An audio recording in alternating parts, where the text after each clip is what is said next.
The Galactic Council chamber fell silent as Elsa stepped forward, her boots echoing against the crystalline floor.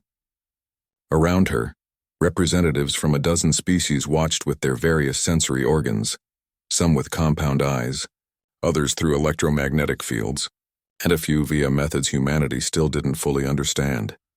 "You cannot be serious," chittered Ambassador Vrex, his mantis-like form trembling.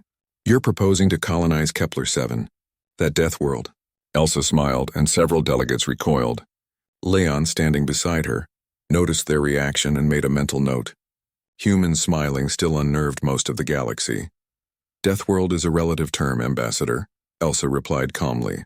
"We've reviewed the planetary data. Kepler-7 is well within acceptable parameters for human habitation."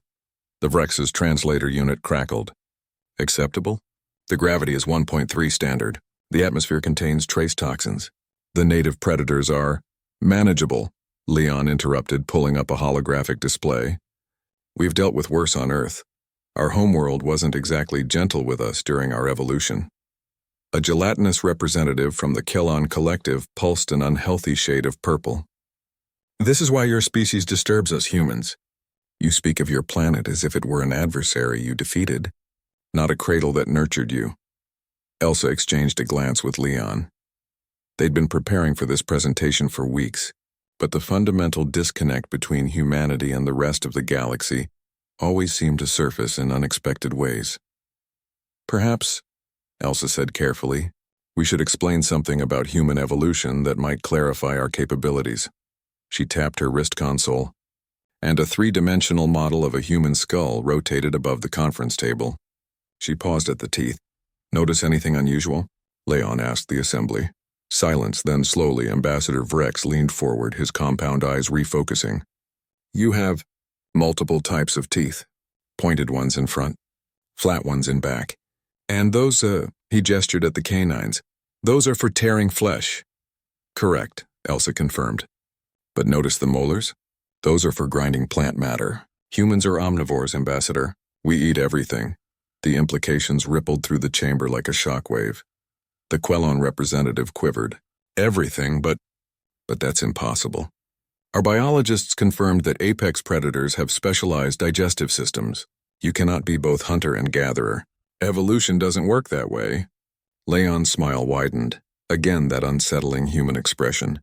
"On most worlds, you'd be right. But Earth didn't give us a choice. We evolved to eat whatever we could catch, kill, dig up, or pick from a tree.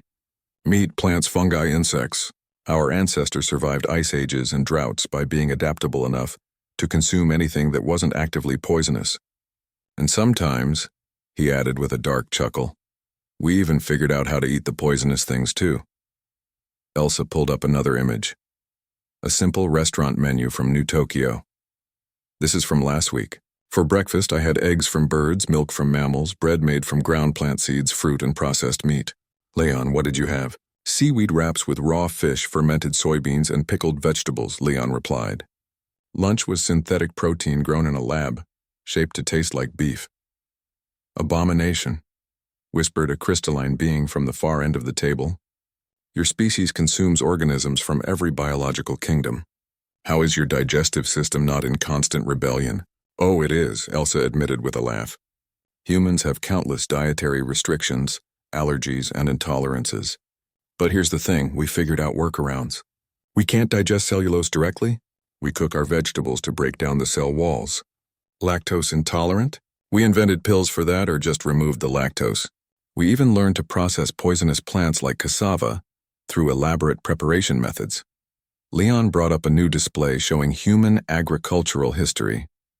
"We didn't just adapt to eat what was available. We domesticated our food sources. We took wild grasses and turned them into wheat, rice, and corn. We bred wolves into dogs, not just for companionship, but initially to help us hunt more food. We terraformed our own planet's biosphere to make it produce more of what we wanted to eat. Before we even left our star system," Elsa added. Ambassador Vrex's translator emitted a sound that might have been a laugh or a cry of distress. "And now you want to do this to Kepler-7? "Not exactly," Elsa corrected. "We want to adapt to Kepler-7 and adapt it to us simultaneously. It's what we do best.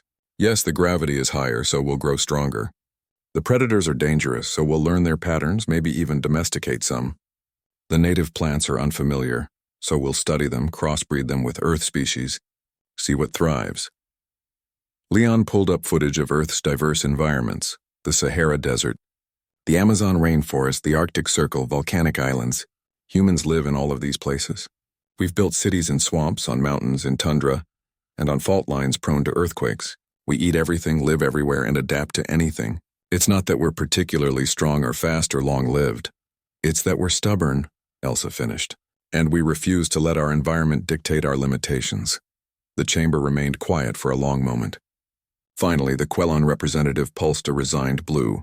You terrify us humans. You know that, don't you? Every other species in this galaxy found a niche and settled into it. We specialized. We became perfect for our environments. But you kept fighting. You never stopped trying to conquer every challenge. With respect, Leon said softly, we prefer to think of it as embracing every challenge. Earth made us adaptable because anything less meant extinction. We carry that legacy in every cell of our bodies, in our omnivorous teeth, our problem-solving brains, and our restless spirits. Elsa straightened her shoulders. So yes, we're colonizing Kepler-7. We'll eat its food, weather its storms, and probably befriend its predators. Because that's what humans do. We see a hostile environment and we think home. The vote was unanimous. Not because the council was convinced of humanity's wisdom, but because every delegate present had the same thought. Better to let them colonize the death world than have them grow bored and start eyeing our planets.